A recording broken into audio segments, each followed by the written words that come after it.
लोग जिंदगी भर बोलते भगवान हमसे कब बात करेंगे, भगवान हमें कब दिखाई देंगे। जिंदगी भर यही टेप ऑन रहेगा उनका। हम तो इतनी पूजा कर रहे हैं, इतनी भक्ति कर रहे हैं, भगवान कब बात करेंगे। मुझे हंसी आती है, मैं मुस्कुरा के बोल देती हूँ भगवान गीता में बात कर रहे हैं, खोलो तो गीता। ना गीता, हाँ, गीता खोल के कभी नहीं खोलेंगे। मुझे तो एक एक शब्द, एक एक श्लोक में बात करते हैं भगवान। मेरे मुंह से तो ये कंप्लेंट ये निकल ही नहीं सकता कि भगवान बात कहाँ करते हैं। भगवान कब दर्शन देंगे। भगवान के विभूति योग पढ़ोगे, भगवान कहते हैं मैं सूर्य हूं, सुबह उठो जाओ देखो सूर्य को, भगवान दर्शन दे रहे हैं। भगवान कब छुएंगे। अरे भगवान ने अभी कहा गीता में, मैं वायु के समान सर्वत्र विराजमान हूं। जब जब वायु तुम्हें छू करके जाए समझ लो भगवान का लिंगन है, भगवान ने छू लिया।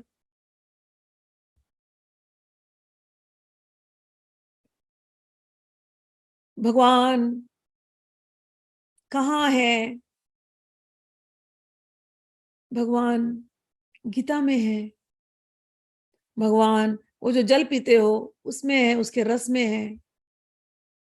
हम भगवान को केवल महसूस कर ले, भले दिखे या ना दिखे। हवा जब छुएगी भगवान को महसूस कर लो।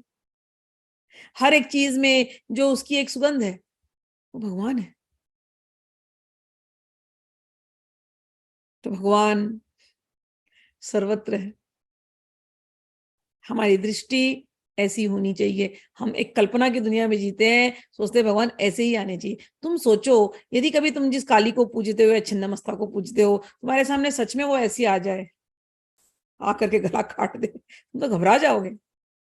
लेकिन तुम्हें एक कल्पना होती है हमें ऐसा दिखना चाहिए। कल्पना कहां से ली, किसी ने चित्र बनाया वो कल्पना को, तो तुमने उस कल्पना को पकड़ लिया। बैल का चित्र बना दिया, बैल के ऊपर शिव को बैठा दिया। बैल का अर्थ होता है धर्म, धर्म के रास्ते जो चलता है वो शांत होता है, वो शिव होता है। ये शिव का स्वरूप है। लेकिन हमें लगता है कि बैल के ऊपर ही शिव जी आएंगे तो ही शिव जी आए, शिव जी ऐसे दिखने चाहिए। भगवान श्री कृष्ण कहते हैं मम भूत महेश्वरम, मैं ही सभी भूतों के अंदर, मैं ही महेश हूं।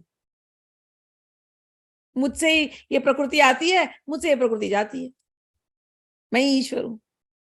सभी के अंदर भगवान है। नहीं, भगवान मुझसे बात करने चाहिए बस।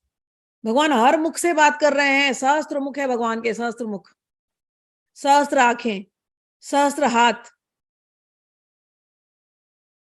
तुम अपने मन को वैसा शांत नहीं करते, तुम वैसा देखना नहीं चाहते, तुम वो सुनना नहीं चाहते। तुम तो अभी इस लड़ाई झगड़े से उठते नहीं ऊपर कि देवी की करें कि कृष्ण को देखें, जबकि कृष्ण दोनों के साथ चलते हैं। पहले श्लोक में प्रकृति का नाम लिया, दूसरे श्लोक में महेश का नाम लिया। 9वें अध्याय के राज विद्या राज गुह्यम, गुह्य बातें, गुप्त बातें सब भगवान यहां दे रहे हैं। कुछ भगवान छुपाते नहीं। समझ में आया। कैसे ये सब बातें पता चलेंगी, भगवान वो भी बताते हैं।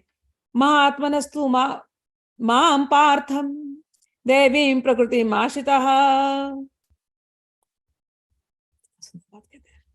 महात्मनस्तु माम पार्थ दैवीं प्रकृति आश्रितः भजन भजन्ति अनन्य मनसो ज्ञात्वा भूतादिम अव्ययम। हे पार्थ, मोह मुक्त महात्मा जन दैवी प्रकृति के संरक्षण में रहते हैं। महात्मनस्तु माम पार्थम दैवी प्रकृति। समझ गया। मैं दैवी प्रकृति बोली तो आपको समझ में आना चाहिए। अब मैं नाम नहीं लूंगी, नाम लेंगे तो फिर फॉर्म्स अलग अलग आते हैं। मेरी दैवी प्रकृति के आश्रित वो रहते हैं और वही महात्मा है। और क्या करते हैं, भजंती अनन्य मनसो, अनन्य मन से वो मेरा भजन करते हैं। ज्ञात्वा मम भूतादि अव्ययम, वो मेरे अविनाशी स्वरूप को वो अच्छी तरह से जानते हैं। जो मेरे रास्ते चल पड़े उन्हें किसी चीज का चिंता नहीं, उनको उनकी रक्षा मेरी दैवी प्रकृति करती है।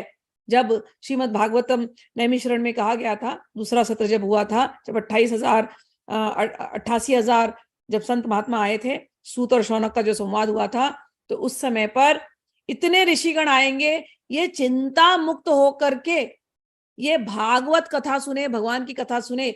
इनके इनके उस कथा में 88,000 ऋषि जहां होंगे, खाना पीना यज्ञ हवन कथा वो इंतजाम करना होगा। कौन करेगा? कौन इनकी रक्षा करेगा? वो कथा निर्विघ्न रूप से होना चाहिए। इसलिए ये जो दैवी प्रकृति है ना, मूल दैवी प्रकृति, जिनका दूसरा नाम है त्रिपुरा, त्रिपुर सुंदरी, वो नैमिषारण्य में आकर के बैठी हैं। आपको यदि उस दैवी प्रकृति जिसका नाम बार बार लिया जा रहा है दर्शन करना है, नैमिषारण्य जाओ, वहां पर भागवत भी बोला जा रहा है और वहां पर त्रिपुर सुंदरी बैठी हुई है। भगवान कृष्ण प्रकट हुए, योग माया प्रकट हुई साथ में, और बाद में सुभद्रा बनकर के भी प्रकट हुई। दैवी प्रकृति, भगवान कहते हैं मेरे भक्तों की रक्षा मेरी दैवी प्रकृति करती है, उन्हें किसी चीज की चिंता करने की जरूरत नहीं है, और मेरे रास्ते वो चल पड़े हैं। भजंती अनन्य मनसो, अनन्य मन से जो मेरा भजन करता है, ज्ञात्वा, उसको समझ में आ जाता है कि जो कुछ तुम्हें जहां कुछ भी दिखाई दे रहा है, भूत आदि अव्ययम, इन सब भूतों में मैं ही हूं, मैं ही वो अव्यय, मैं ही वो अविनाशी भगवान हूं, उसको वो दर्शन हो जाता है।